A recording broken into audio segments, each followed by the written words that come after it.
Hello and welcome to the New York Jets against the Cincinnati Bengals pregame show here on the channel. I'm Matt O'Leary. I'm joined as always by my good friend Connor Long. Connor, how's it going this Sunday morning? Matt doing well. 0-8 entering the bye seems like a real possibility. A nightmarish start to the season for Aaron Glenn. It's terrible, and I'll say it again, maybe we'll get on here and talk about a win one time soon, because the last time we previewed a game where the Jets won was week 15 against the Jacksonville Jaguars, which if you look now was about 10 months ago. So we haven't spoken about a win together, Matt, in around 10 months, which is Uh, that absolutely ridiculous. that's pretty disappointing to hear. Unfortunately, with the Jets 0-7 start, Connor, I feel like with this game we have to start with the quarterback situation. It's a huge story all week long. Aaron Glenn wouldn't name who the starter is going to be. Woody Johnson rips Justin Fields at the fall owners meeting. Week goes by, we get to Friday, and then what do you know? Tyrod Taylor is too injured to make the trip, and Justin Fields will be the starting quarterback for the New York Jets. I mean, Matt, what I expected to happen was Tyrod makes the trip, he gets the start, and then he gets injured like 6 plays into the game, and then Justin Fields is out there starting for the remainder of the game.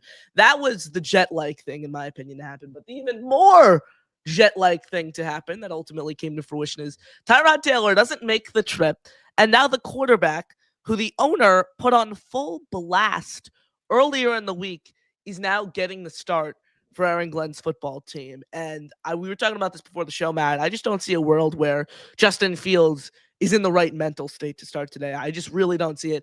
This reminds me of like Zach Wilson a few years ago, just mentally killed. 2019, 2020 Sam Darnold, just fully distraught and like just killed inside and deteriorated when you talk about the mental side of things here. So look, it's going to be an interesting game for Fields today. It's going to be an interesting game for the Jets. And when you talk about Woody Johnson's comments, Matt, I said this all week on my show. I'm not disagreeing with what Woody said. I think Woody made valid points. Those comments just aren't supposed to come from ownership and the owner in particular. So whenever you put a microphone in front of Woody Johnson's face, nothing good ever happens, Matt.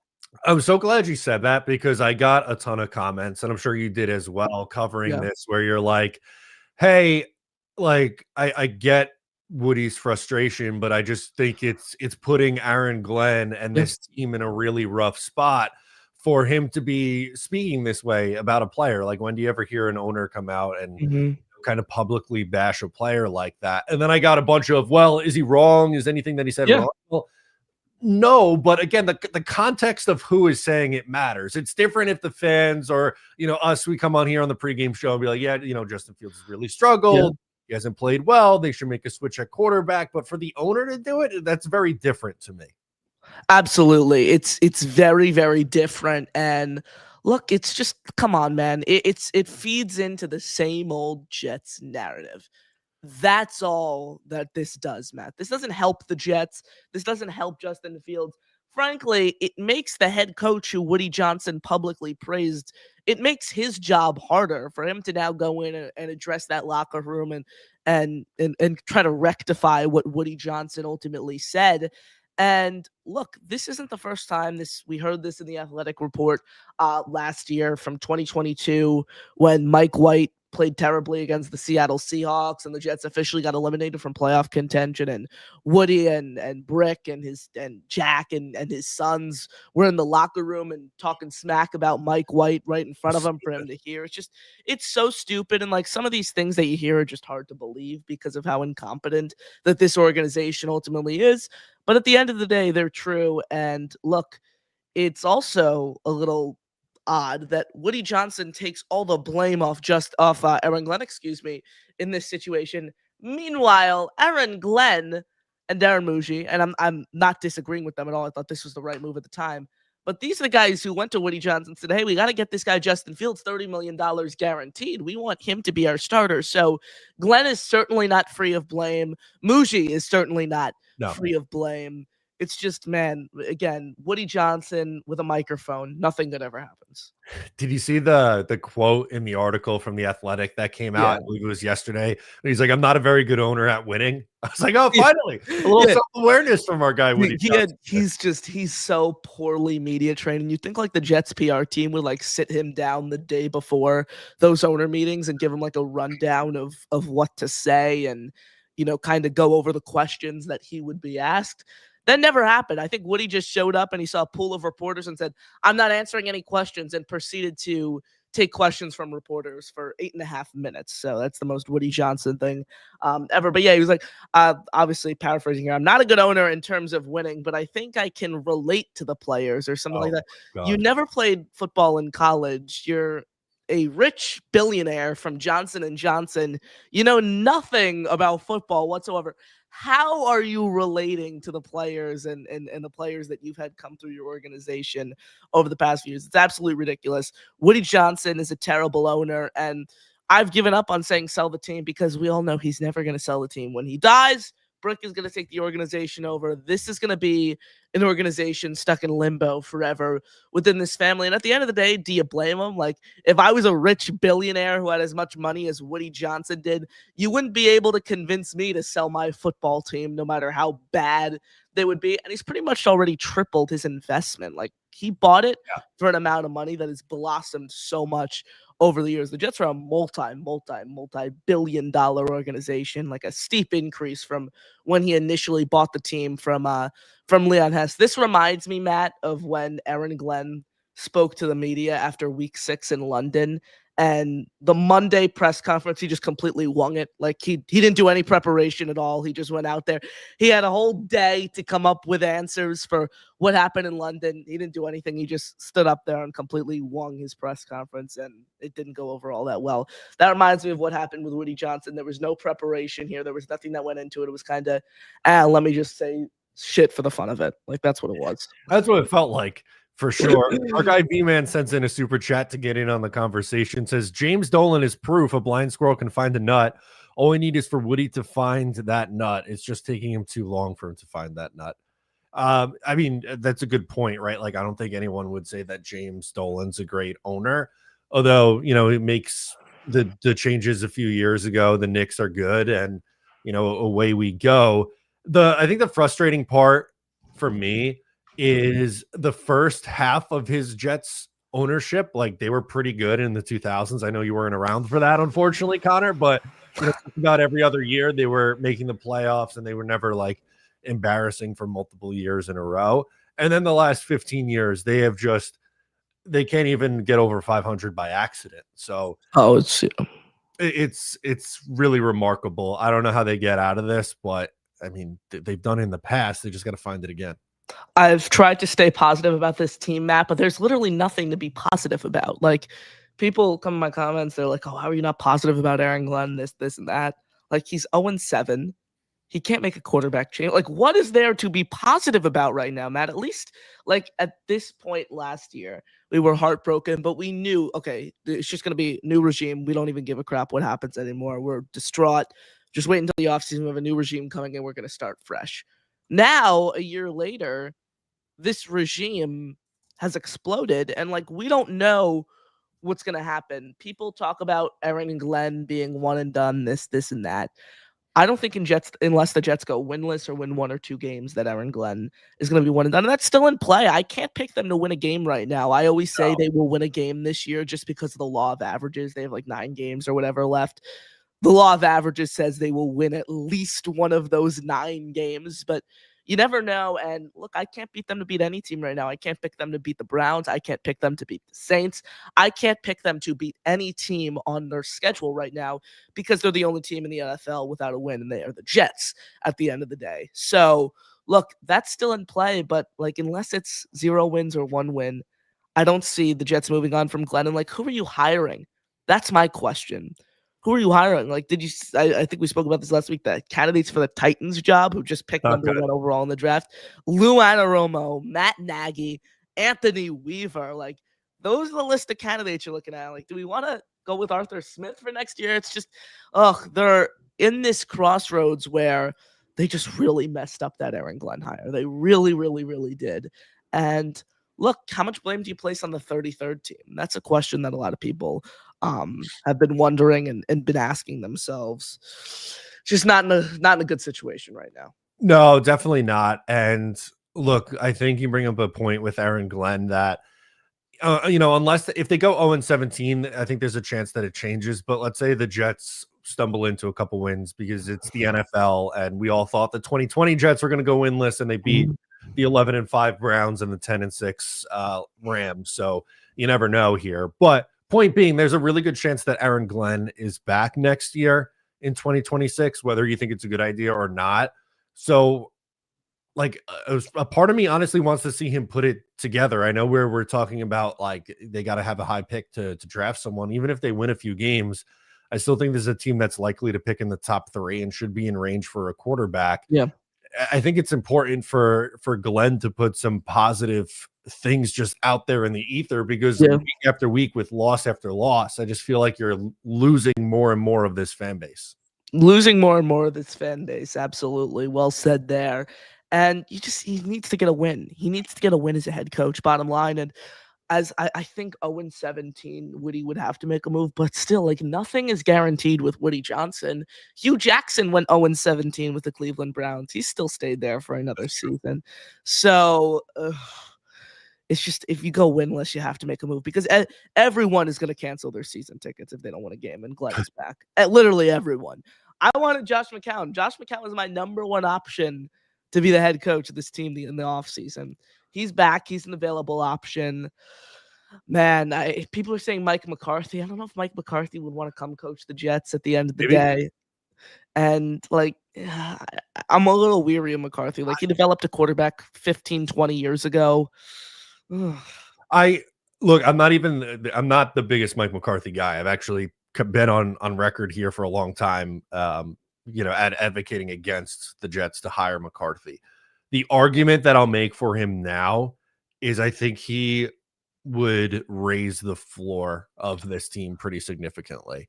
I don't know if he's ever a coach at this point in his career that you're going to be able to win like anything of significance with, but the Jets, the bar is so low for the Jets that you just need to be a normal NFL team. And he's proven at least that he could get to that. So that's kind of where I'm at there. Yeah, and there is such thing as a bridge coach in all sports. There really is. And Mike McCarthy could be that for the Jets.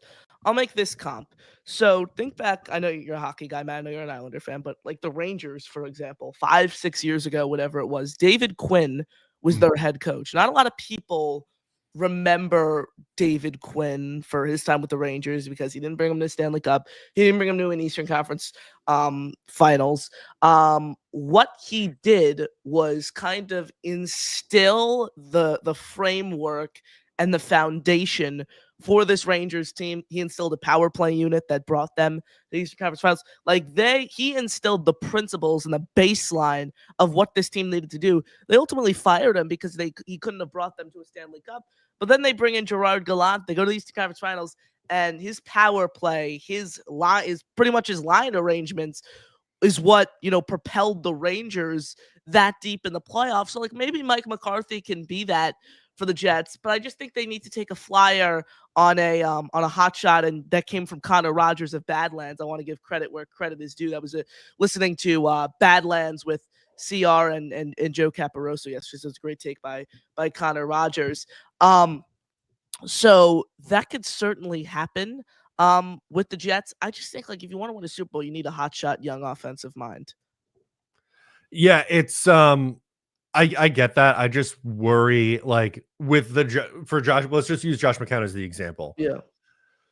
You're going from one first-time head coach to another. Now, the positive is that he's on the offensive side of the ball, and if you're drafting a quarterback and pairing him with an offensive head coach, that would be a different approach than the Jets have taken, and at least that would be different.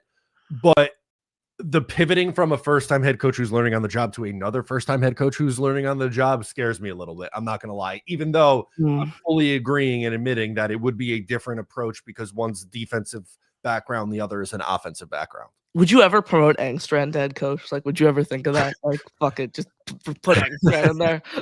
Listen, I like Tanner Engstrand. I really do. I don't know if he is ready for that at this point. I really don't. I don't blame Engstrand for the reason that the offense has struggled. Do you really think he wants Justin Fields as quarterback at this point? Let's be real. Do you really think he wants Justin Fields as his quarterback? Like, there is no way you can ask Tanner Engstrand and say, yeah, I want Justin Fields as my quarterback right now. Fields has been so god-awful, it's hard for Engstrand to create a scheme around him. I think he should be off the hook. Yeah, and look, I think, we've been talking here. I think in all likelihood, Aaron Glenn will be back next year, and I'm assuming that means Tanner Engstrand's back, and they'll likely have their pick at the litter of what quarterback you'll get to work with, whether it's Mendoza or Simpson or Dante Moore or whoever you like at the top of the draft here. And I'm sure we'll have plenty of time to talk about our favorites personally coming up over the next few weeks. But yeah, it sucks that we're still in October and talking about this. Like, it's week 8 and we've spent very little time like breaking down this Jets Bengals game in the first 17 minutes we've been on the air, because all the storylines are off the field stuff with this team right now. Well, yeah, we'll get to the game in a second. I just want to add one, draft nugget, because people are already talking about the quarterbacks, this and that. Do you see Fernando Mendoza's performance yesterday, Matt, the future quarterback of the NYJ? Listen, I like Fernando Mendoza a ton. I think he's my favorite quarterback right now. Beat up on a really bad team, but that's what you expect him to do. He played well, and I just want to see him continue to stack performances. And it was I thought Ty Simpson, I watched a lot of that Alabama South Carolina game. I would say it was a shaky performance from him. Now they ended up getting the win, but for Simpson, I mean, playing in the SEC, he's playing good defenses every week. So I'm really looking forward to how, honestly, all these quarterbacks play down the stretch and into the college football playoff. I think it's going to be very telling for what that means for their next steps into the NFL. Certainly, and I actually spoke with Fernando Mendoza's high school coach earlier in the week, who has coached a whole slew of NFL players. He coached Tanner Engstrand. He coached a lot. Tanner Engstrand, obviously not an NFL player, but an NFL coach, a college quarterback at San Diego State. He coached Elijah Roberts, who's starting now for the Tampa Bay Buccaneers. And we were talking, and we were going back and forth. And for full transparency, I didn't even know Fernando Mendoza had a brother, let alone one who was on the Indiana roster and is his backup at Indiana. But he's telling me, he was like, Connor, I think his name's Alfonso or something that, Mendoza. And he's like, Connor, I've coached a handful of NFL players. That guy, Fernando Mendoza's brother, Alfonso, is an NFL player. So, and they're on the same roster at Indiana, which is pretty interesting. But yeah, I mean, after speaking to his high school coach as well, like the intangibles that he has off the field seem to mesh really, really well with New York. I don't think he's a perfect prospect. I don't think any quarterback in this draft is perfect. Like, I'd want to see more of him with his legs, but he's certainly like atop my list right now. Yeah, and that's the thing. I don't, we could all have our favorites now, and again, it's still early. It's only October, but they still have some games left in the regular season, and then we'll get into bowl season and the college football playoff, and that's going to really matter when the competition gets harder, how these guys play and how they respond. And it's going to be fun. It's going to be a fun time to debate who the New York Jets should take as their next signal caller. Certainly, Matt. Excuse me. All good. Jay was choking over here. Jay Boy with a super chat. Prediction on what and who loses this game. Justin Fields about to make the Bengals D look like the 1985 Bears. Let's go Jets. Just play football. Look, I did not pick the Jets to win. I did think Tyrod Taylor was going to be the starting quarterback. I don't really have much faith in the Jets and Justin Fields. No. However, it would be very Jets and very funny if Justin Fields goes out and has like a week 1 like performance against what's honestly a really, really bad defense. So, expect the unexpected with this football team. No one really thought week 1 would be a high scoring back and forth game. Everyone thought it'd be a low scoring one. And I think most Jet fans are expecting the Jets to score like 13 or less points in this game. Yeah. It would just be very funny if this turns into a high scoring shootout game. Yeah, definitely. Well said there. And Look, it's going to be intriguing. I just can't pick the Jets to win because they haven't won a game this year. And look, the Bengals are a better football team. This team is riding high after a huge win on prime time against the Pittsburgh Steelers. And this is a game where the Jets are facing off against Joe Flacco. And look, you create pressure and you get to Joe Flacco, he's going to be rattled. He's not going to be able to be the best version of himself as a pure pocket passer. But the Jets pass rush has shown me nothing that tells me they're going to be able to get to Flacco and rattle him today. So I just think this is going to be a dominant game for the Cincinnati Bengals, especially with Trey Hendrickson playing as well. By the way, I think he's going to get after it, and Justin Fields. I would tend to think so with how Justin Fields has played so far this year. That seems like the most likely outcome. I did drop a call-in link in the chat, so if you do want to call in, make sure you click on the link. Connor has, if you're watching on Connor's channel, it's in his bio if you want to call in. And we do have a caller on the line already, and this might be a good spot to get us started here. 20 minutes. Yeah, we're in the 20-minute mark. Let's go out to our guy, Beast Breaker. Beast, how we feeling this week? Well, I know I'm not too thrilled with this Justin Fields guy. I'm sorry to say it, but this guy cannot run. He can't do anything correct. It's like, dude, it's supposed to be 3. When you get the ball, 3 seconds, out. Not 9, 3. When you get 3, out. That's how it's supposed to do it. Not hard. And Mendoza, you brought him up. Keep an eye on him. Keep a good eye on him.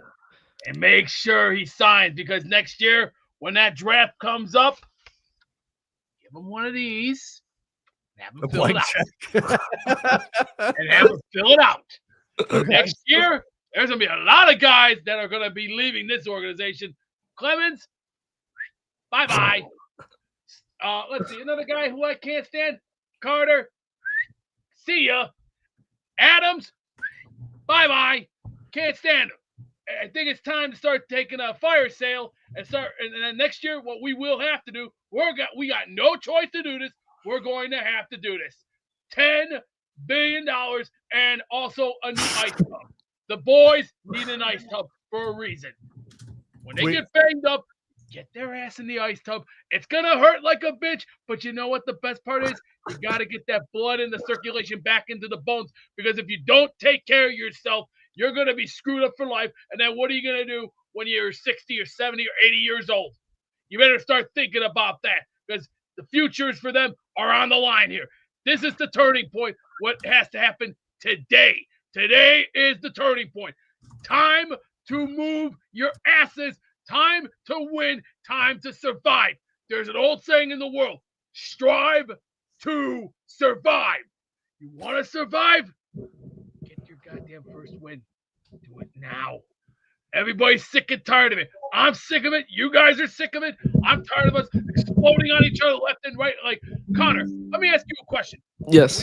When you're in school and you're walking with all the Jets gear, how do you feel when everybody has to when you get insulted? How do you feel? I've become accustomed to just laughing it off, Beast, but it is frustrating. You mean you just look at him like, just shake your head? That's all you can do. I can't even defend them. I can't even. I've tried for so long. It's like you're taking on a 50-1, like over the yacht shot. But here's what the boys need to do today: 4-3, 3-4. Learn some nickel and dime. Not this hard, girls. Come on. 100-year-old grandmas can play better than you guys today. You need to learn. I mean, Jesus. Our great-grandfathers could play this game. Our grandfathers could do this. But come on, boys. This is it. The time for talking is over. The time for action is now. Get your ass in gear. Lace up your boots. Get your ass on the battlefield and learn to take a beating. It's going to sting. It's going to hurt. But the best part is, at the end of the day, 99.9%, learn the basics. You want to be here. You want to win games.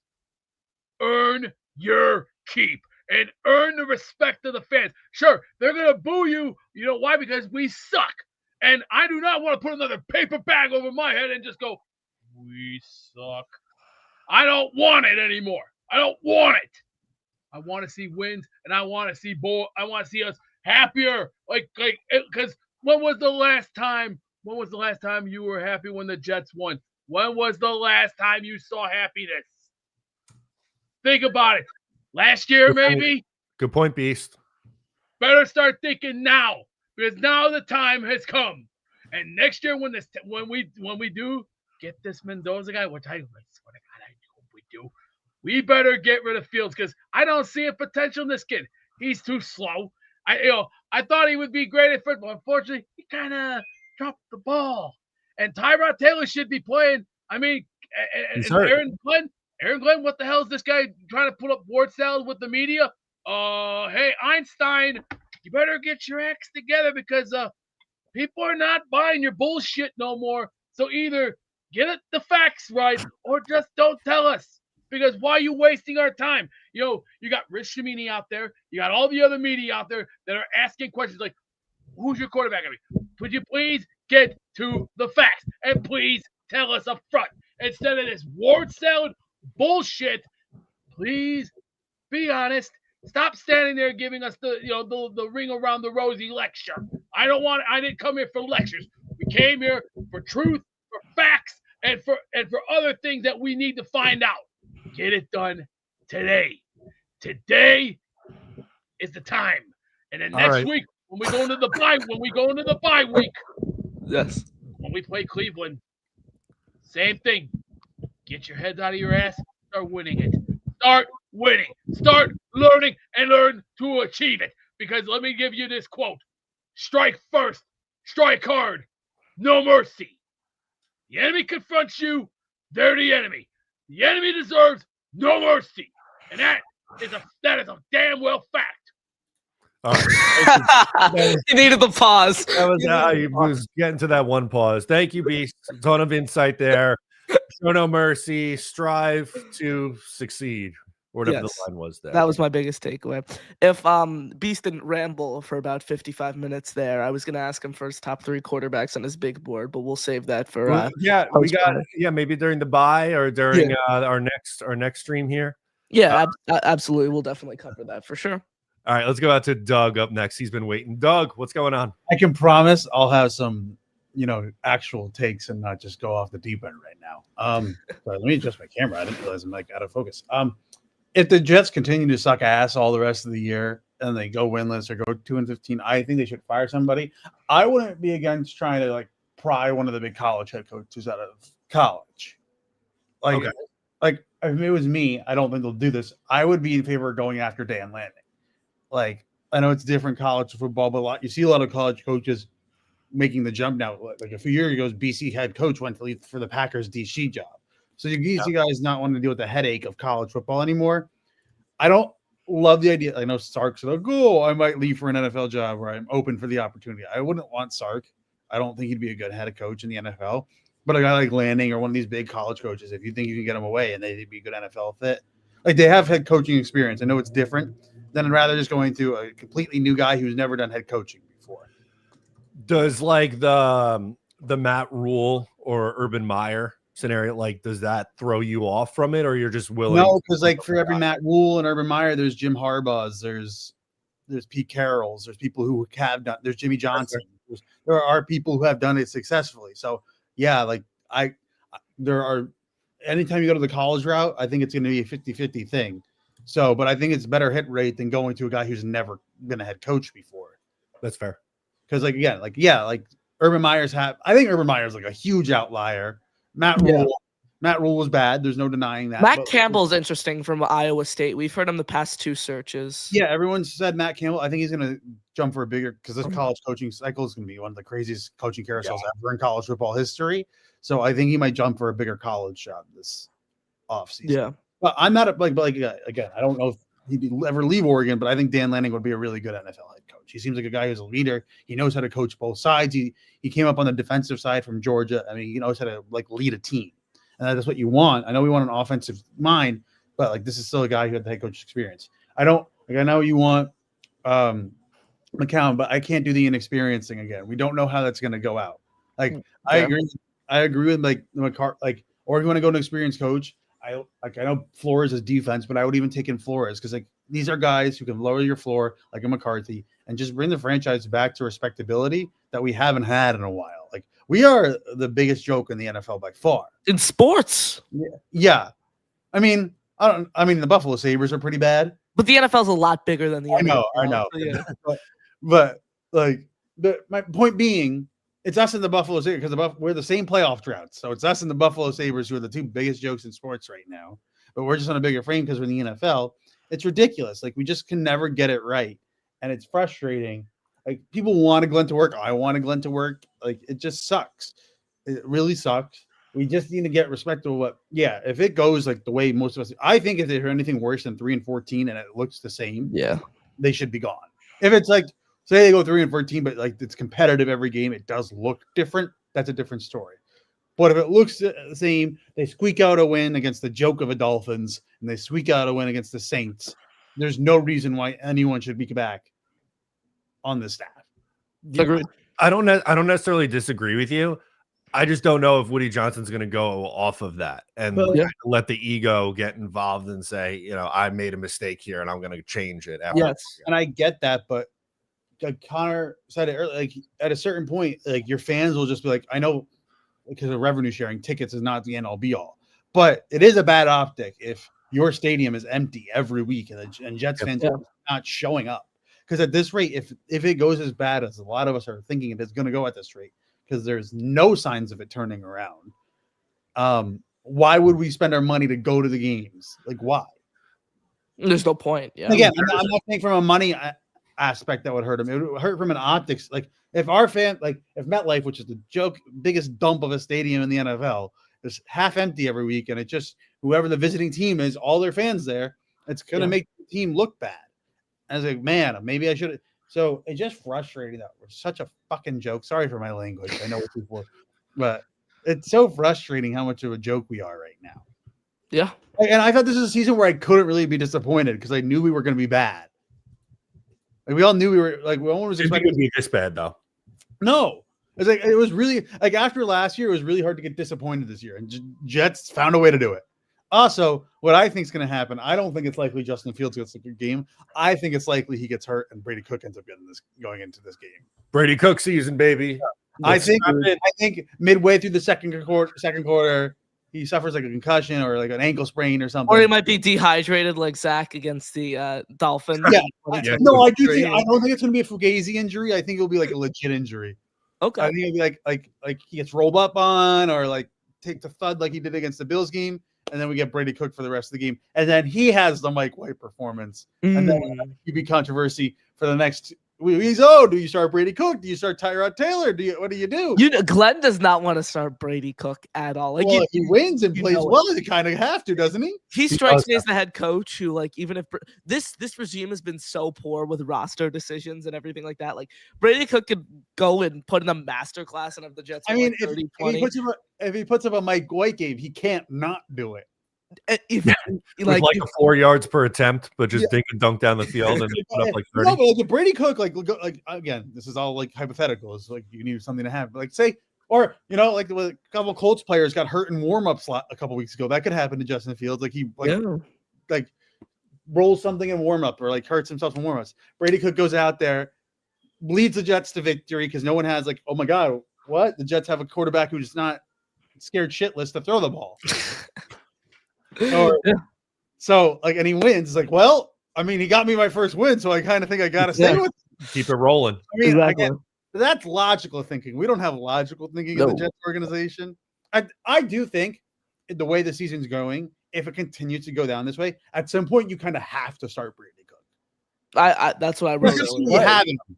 Not like to figure, like just to see what you have in the guy. Because if we're going like down the shithole, like see if the guy's a competent long-term backup, or maybe like it could be in spots. See what you have in the guy at that. Like I think if we're 0-10, 0-11, which at this point is a realistic possibility. At that point, start in the last 4 or 5 games. See what you got in the kid. Because I know he's undrafted, but like, what are you playing for at that point? Yeah, no, it's a fair point.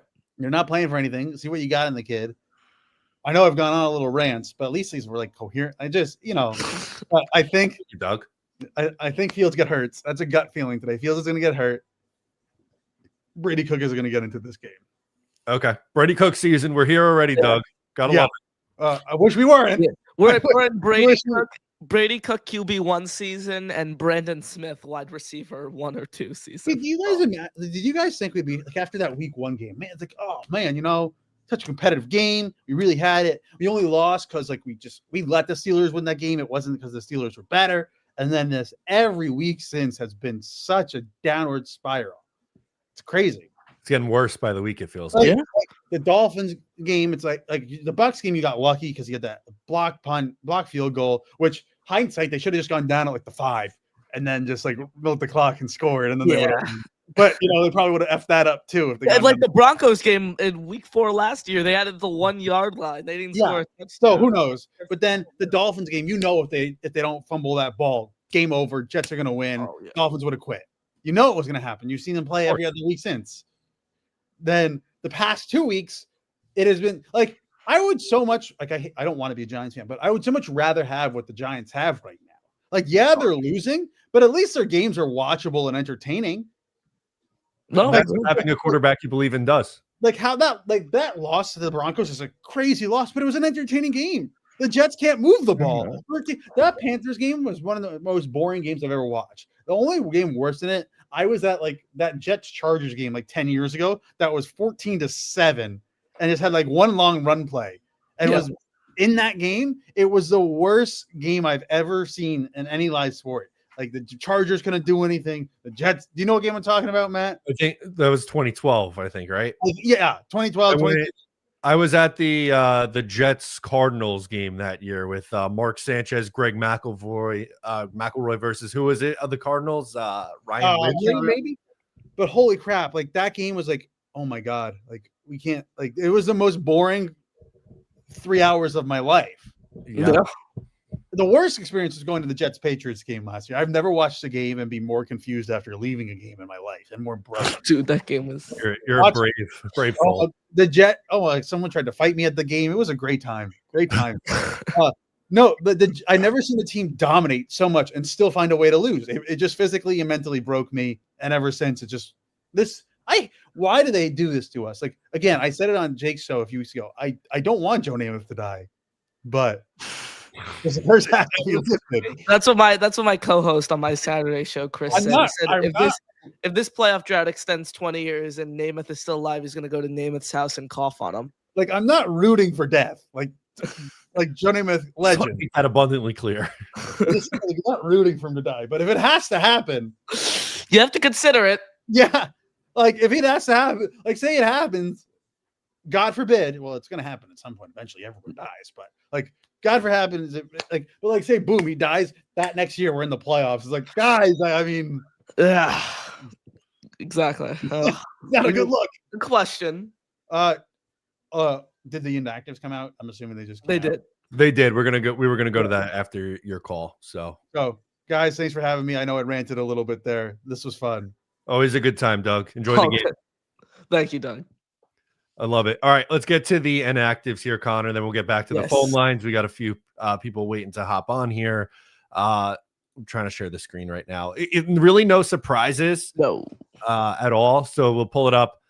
Sauce Gardner, Tyrod Taylor, Garrett Wilson, Kene Nwanu, Jay Tufele, Stone Smart, and Kobe King. The first, 5 players? Yeah, 6 injury. Players are injury guys. Kobe King really the only healthy scratch, we'll call it. Yeah, Kobe King claimed off waivers by the Jets Friday. I like Kobe King. He has some long-term developmental upside as like a rotational backer for this team. I actually had him mocked to the Jets in my final mock draft in the 5th round. So I was happy when the Jets got him. He reminds me a lot of Quincy, except he's a lot heavier. He's 6'1", 236 pounds. So he's that bulkier guy. He's physical. He can force fumbles. He goes sideline to sideline.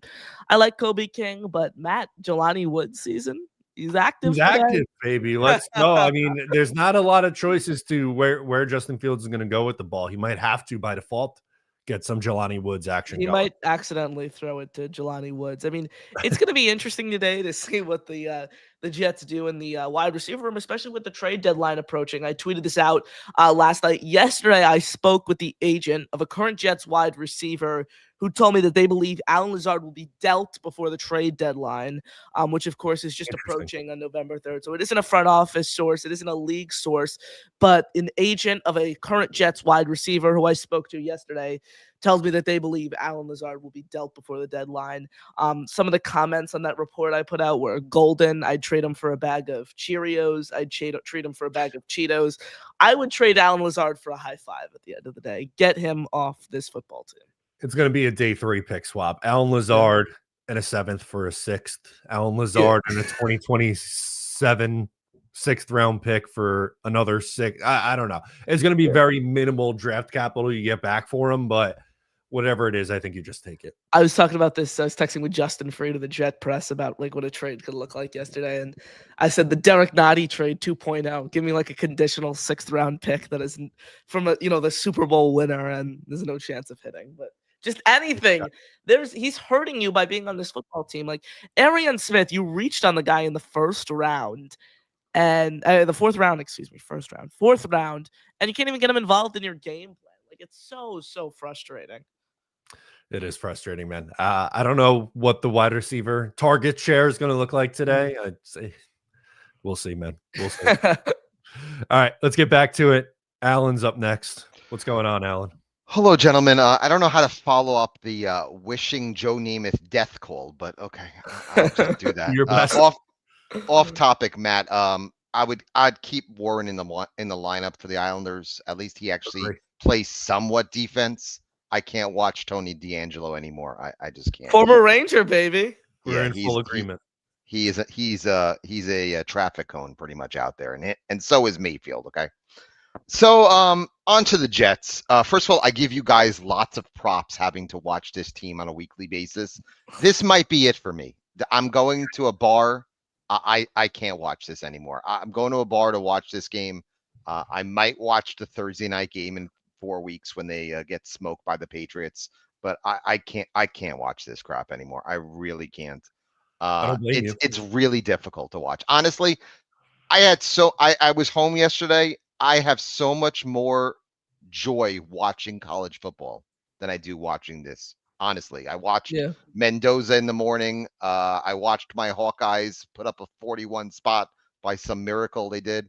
I watched Texas A&M last night a little bit, play great. Watching the Jets is like having root canal on a weekly basis. It's ridiculous.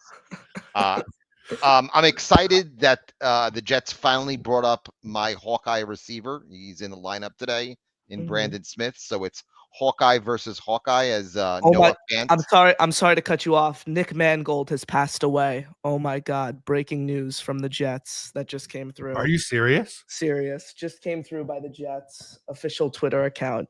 Heartbreaking news. Nick Mangold passed away at the age of 41. Wow. Yikes. I don't mean to cut you off there, Alan. No, that's crazy news. In need of a kidney transplant. Got announced a few days ago, and now gets announced that he passed away. Heartbreaking news. Jets legend, of course. Terrible to hear. Man, I don't even know what to say to that. That is incredibly heartbreaking. Incredibly heartbreaking news. Jets legend. That really sucks. Oh my Absolutely. God. Hard to transition off of that one, but as far as the Jets are concerned, why is Breece Hall and Quincy Williams, why are they playing today? Can you explain that to me? I think they just have to up their trade stock. Like I think if you wanted to trade Quincy, Alan, you need to see him at least 1 week return from injured reserve off that shoulder injury if you want to get literally anything in return from at the deadline. Yeah. You could totally tell as a Jet fan that one of them or both of them will get injured today. You could totally tell that is going to happen. And finally, I expect this to be the final start of his Jet career, and that's Justin Fields. I would not be surprised if they go back to Taylor after the bye, and maybe by week 10 or 11 you'll see Brady Cook in there. And finally, if the Jets go 0-17, Aaron Glenn has to go. Oh, yeah. You can't go winless and justify him being back as the head coach of this football team. Yeah, like everyone's going to cancel their season tickets. The Jets in the New York market we'll finish dead last in season ticket sales. Mark my word. Absolutely. Well, have a great rest of your day, guys. Thank you, Alan. Appreciate the call. Thank you, man. This is really hard to continue to do a show after hearing news like that. Mm-hmm. I know mangled a little bit before your time with the Jets, Connor. Mm-hmm. For my age demographic of Jet fan, like I remember when he was drafted in that 2006 draft. I was 11 years old, and a major key piece to the Jets turning things around. Right, they drafted Brickashaw Ferguson and Nick Mangold in the first round in 2006, and that really helped spark the change into some of the best Jets years that we've seen in 2009 and 2010. This is heartbreaking. He's literally one of him and Mark Sanchez are the two first Jets that I remember, not because I watched them play, but my dad actually met Nick Mangold. And I had, from when I was a very baby, one of my first Jet jerseys was a signed Nick Mangold jersey to me. Forever holds a special place in my heart. And we got the news a couple weeks ago it was like a week or two ago that he was in need of a kidney transplant due to a kidney disease. And the way it seemed, thousands of people applied to, give him a kidney transplant, as they should. But this is just absolutely terrible news. And it's that insult to injury, of course, coming right before kickoff as well. So not what you want to hear at all. And obviously thoughts and prayers with the Mangold family. So heartbreaking to hear. Not only was he such a great Jet, but an incredible person, a leader, a staple within this Jets organization. He's a wife. He has children, 41 years old. Terrible. Absolutely heart-wrenching. Man, like I said, like it's just so hard to, like, I know the Jets have a game in a little over an hour, but like that's not even on the radar for me right now. Like the young guy, just retired within the last 10 years. Just really, really sad. I feel awful for his family and the Jets family. We lost a legend today. Absolutely terrible. Awful. And it's just so heartbreaking. And again, such a young guy with a family, with a wife, with children. Oh my God, it's awful to hear. And someone, again, a Ring of Honor member, a staple in this organization, someone who will forever be remembered. And to just hear that he passes away, again, it's hard to even transition off of, man. It's heartbreaking to even talk about here on the show, Matt. Yeah, it is. Like I said, I don't know how we're going to be able to focus on a game. I don't know how we're going to do the rest of the show here, but we will try. We will do our best here, and we'll keep the calls rolling. Indy Jets is up next on the line. Indy, what's going on, man? Hey guys, that is some tough news. Tough news in the middle of the show.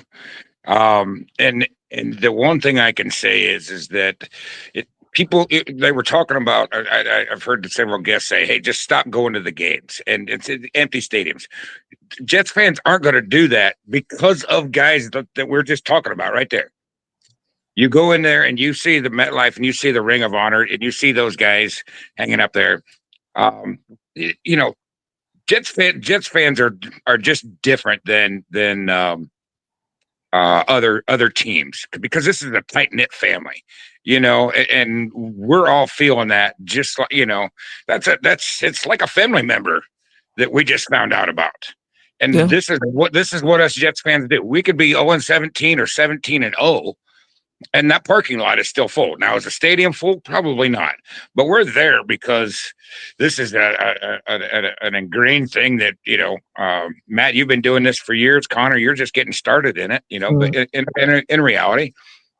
And it just doesn't go away. And it has to do with, this tight-knit family that everybody's kind of created, and the players included. And so we all feel that, and God bless, Nick's family and everybody. But I don't think Woody Johnson is going to try harder to win, because some fans may decide not to go to a game. He's, that's a businessman.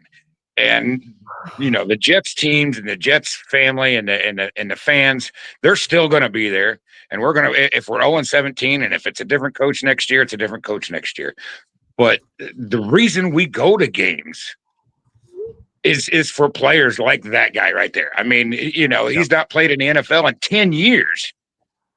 And, just like Matt, you just said, thousands of people signed up to say, hey, I'm just a fan of Nick and test me, see if I'll match.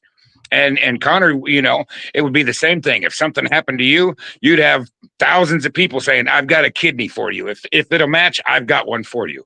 That's what us fans do. And I don't see that out of other fan bases. I really don't. From Indiana, I'm from Indiana normally, originally, and I sit from the Colts fans to the Bears fans, and I'm not saying they're not like that, but I just don't see it like I see it in this family, and I just appreciate you guys, and you keep, we'll keep plugging through this, and whether we get wins or losses, it ain't about it. When it boils down to it, it's really not about that.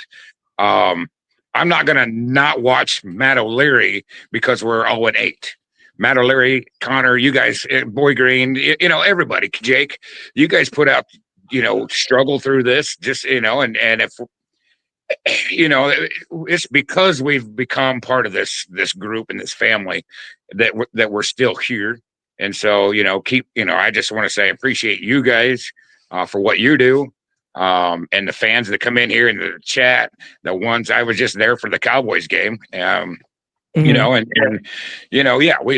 game was horrible, but the tailgating and the people, and it's the people that make the experience. So, thank goodness for I'm sure that and Nick's family has got, just an outpouring of support because I know what Jets fans do. So that's all I really had to say about that. It's the family, and you guys are contributors to that. So understand that. So I appreciate you. Thank you, Andy. Thank you for the kind words in this tough time, man. Try to enjoy the game today. Mm-hmm. Absolutely. Jetpack signs in with a super chat. Rest in peace, Nick Mangold. I know this is really not a great pregame show right now. I just am at a loss for words. I really don't know what to say about it. Yeah, dude, it's crazy. Like it's crazy because we got the news 2 weeks ago that he needed a kidney transplant, and I think the way I interpreted that, at least, was obviously he mentioned in the statement that he had a rough summer and he was in need of a transplant. I thought that was like a sign of progress, that maybe he just needed that transplant and he was going to be full steam ahead. He was going to be perfectly fine. But now you see 2 weeks later, he unfortunately passed away due to that same kidney disease. So super heartbreaking, and man, just disappointing. And again, to have this news come before kickoff, less, an hour and 5 minutes as we speak before kickoff, it's so much even more disappointing, brutal. It is, man. It absolutely is. And everyone in the chat is chiming in. It's just sad. It's sad. It's a tough day for all Jet fans, man, and especially, for everyone. But like for me, I feel like I grew up watching Nick Mangold, and to see a franchise player that you adored lose his life at such a young age is just, it's tough. It's really terrible. Tough. Absolutely. All right, we're reaching just about the hour mark. Do you want to get into our bold predictions for this game? Yeah, we can do that. Let's do it, Matt. All right. So last week you had a Kane and Wanu rushing touchdown. That's not unfortunately for Kane and Wanu. I said the Jets would get their first interception. That also did not happen last week, unfortunately. I'm going to go back to a take that I had a few weeks ago, but I'm going to bring it back. Isaiah Davis rushing touchdown today. Okay, I like that. That's your bold prediction. Let me think here. Give me Brandon Smith over 50 receiving yards today. Okay. I'll say Brandon Smith over 50 receiving yards. And we won't even revisit these until 2 weeks from now. So thank God you're writing down that. I have it in my notes app. We're ready to bring that up. Don't know how confident I am in either one of those necessarily hitting, but they're both offensive predictions, right? And I think we both are, up in the air on what this team's going to look like offensively, but we'll see. How about where you at score-wise? It doesn't feel like you're going to pick the Jets today. No. Give me Cincinnati 27. Give me New York 17. That's my prediction. Did you watch my preview video? I didn't see it, Matt. Did you have the same prediction? 27-17. Oh, my God. I might go a little bit less points. I know I said it would be funny if Justin Fields just had an awesome game. I'll go 27-10. Jets lost today. Okay. We're in that same range, same ballpark. We do have another call back on the line. We can go back out to the phone lines. Max is up next. Can you guys hear me? How you guys doing? We can. Let's talk about the game today. So let's hope it's not a blowout. Let's hope it's not a blowout. Like, is it hard to score? Like, we got to have more than 10 points. Is it hard? Because honestly, Justin Fields is horrible. Like, let's hope he plays better, but I highly doubt it. Maybe, hopefully, Aaron Glenn has balls. Maybe if he plays horrible, we got to start Brady Cook. Like, we got to see Brady Cook. We're 0-7. We're not going to make the playoffs. We might get the number 1 overall pick. That's just my thoughts. But I don't know. The looks of it so far, I think Aaron Glenn's a well-done coach. What are you guys' thoughts on that?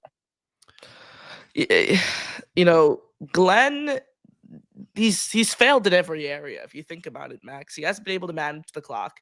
He has to be able to make quarterback changes when need be in a timely manner. He's going to need to get a win. He's going to need to win football games because when you talk about the nitty-gritty of it, he's not hit the mark anywhere. I agree with you because I was on Jake's show yesterday and some guy, Indy Star, was like, "Oh my God, I'm gonna give Aaron Glenn a 5 out of 10." Subtract 3. I think his grade is a 2 out of 10 so far. He is a horrible